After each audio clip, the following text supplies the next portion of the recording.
someone finds so many colors in a century devastated by wars and tragedies? Maria Prymachenko. Last year, her artwork became one of the most expensive artworks in the history of Ukrainian art.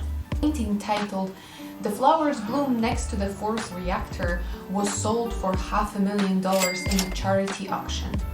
All the proceeds went to support the Ukrainian army, and the painting itself was moved to the National Art Museum of Ukraine. It is a fascinating piece of art, and most of us living in the post-Soviet countries know very well the reference.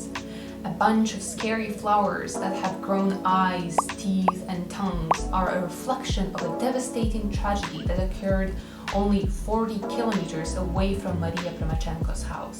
During the Chernobyl disaster, Maria Prymachenko stayed home and ordered her son to sit down and paint. She wanted to show that our world was beautiful, assuming that it was the end of it.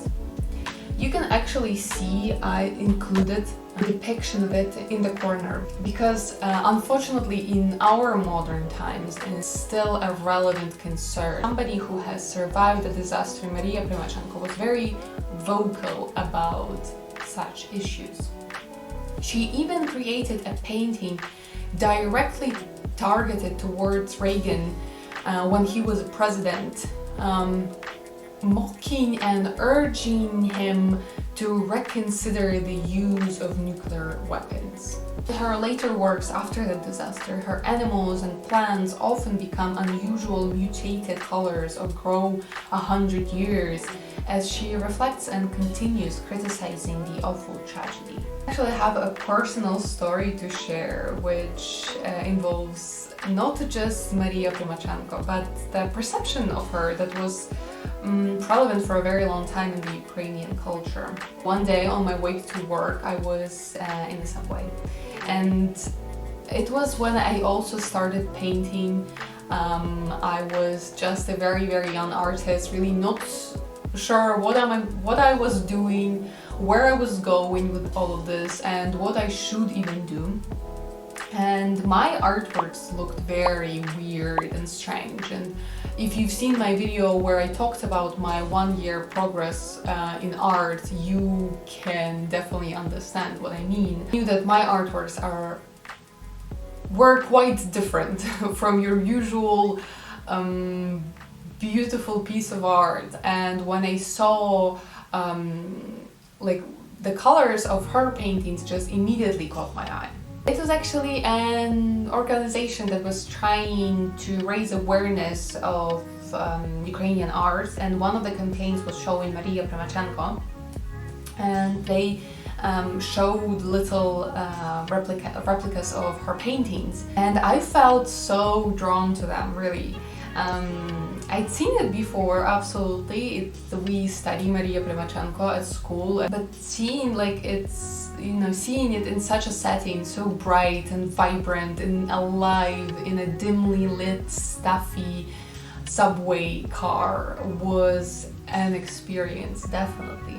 And I felt reassured somehow, to be honest, that maybe my art wasn't this weird, obnoxious little thing that I should shy away from, but maybe it was just exactly that, just art. Then I saw a little blurb under her paintings which explained her style, and it was naive art. I think when you have a name like that, it's very easy to simply dismiss painting or style or an artist. It somehow to me seemed offensive to distill an artist just purely to their lack of formal education. But with Maria Prymachenko, turns out that's the whole trick, that's the whole point, and somehow she managed to trick the most unforgiving regime in history. Unlike Iman Marchuk, who we talked about in our previous episode, Maria Prymachenko has actually never faced oppression by the Soviet government. They saw and portrayed her and dismissed her as this old, frail, simple lady living in a small village. It made her safe for the government, and maybe because of that they really never realized her significance and the weight of her work. Actually, Maria Prymachenko tended to be quite critical of the regime, and the majority of her artworks had very political and very deep social meaning. To see that, you just need to look at the names of her paintings. For example, «Ця птиця літає, свого сина шукає, а його ніде немає. Його тіло розлетілось по всій Україні», which roughly translates to «A bird is flying around looking for her son, but he is nowhere to be found. His body has been spread out all over Ukraine». Or another one, «Чорнобильський краб кожного українця за серце шкрябає, що аж болить», which is roughly crab of Chernobyl is scratching the heart of every Ukrainian until it hurts. Art critics even said that by hiding behind these simplistic styles and portrayals, she somehow managed to avoid the critical eye of Stalin. Another prevalent topic in Maria Prymachenko's work is war. It is no wonder, as she has suffered a great loss and for the rest of her life continued expressing the importance of peace in her artworks. Tragically, the first recognition she ever received is closely tied to an awful tragedy. She was invited to the Central Experimental Workshop of the Kiev Museum of Ukrainian Art in 1935. While there, she also underwent 2 surgeries that allowed her to stand without aid. If you look at any of her photos, you will see that she is always sitting or has a pair of crutches around her. When Maria Prymachenko was a child, she contracted polio, which left her with lifelong pain and impairment. She also met the love of her life and got pregnant. The couple was planning a wedding when the Second World War started, and Vasyl Marinchuk was drafted into the army. He died in combat in Finland. War also left her without a brother and with half-destroyed house. She returned to her village and raised her son on her own, and of course faced a lot of judgment for that. Brings us to our opening question. How does someone so well versed in suffering and tragedy save this bright and vibrant soul and express it to the fullest?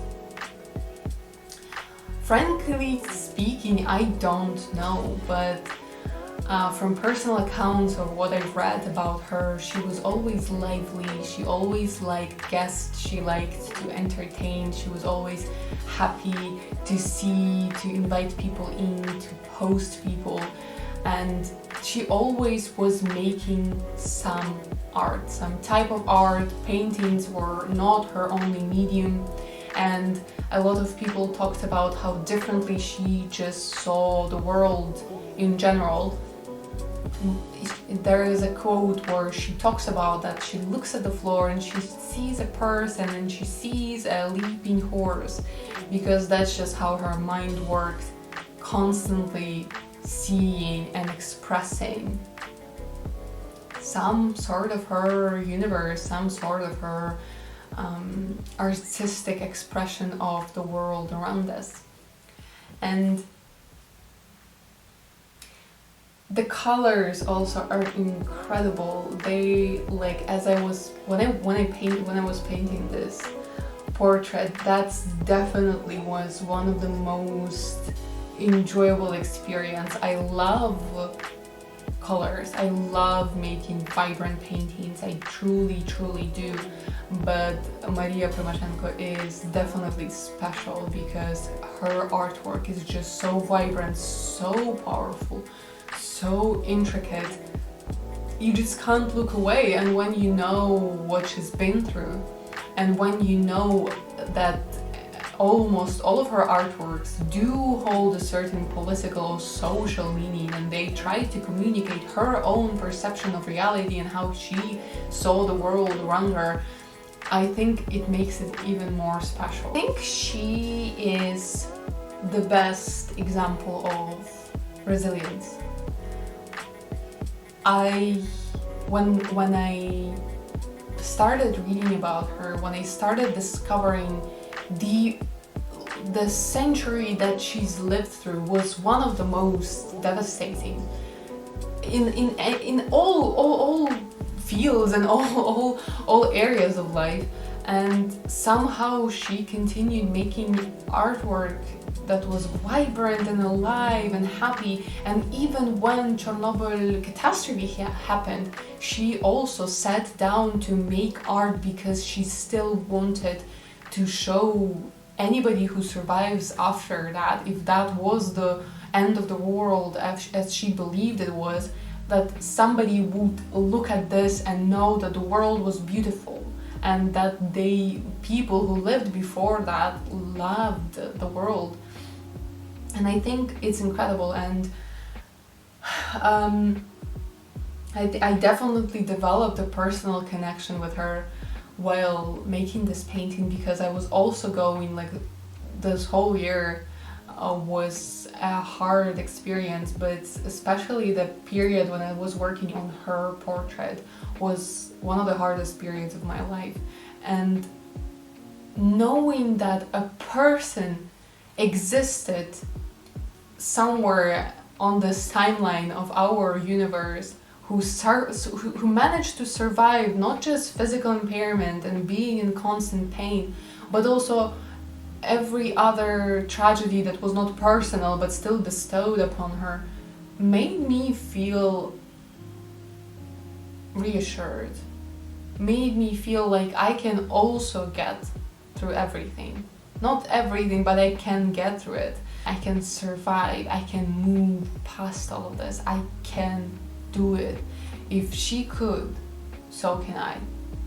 And maybe there is a certain poetry about preserving that love for life, that zest for life, even amidst the most awful tragedies happening around you. Maybe that's the whole point, to continue loving life even when it hurts the most. But I also want to mention that, she was also not made of steel, and Maria Prymachenko did take almost 20 years break between painting. Like, different sources argue when exactly it happened. A lot of sources say it happened when she lost her soon-to-be husband in the war. Some sources cite some other moments of her life, but she did take a break and she did not paint.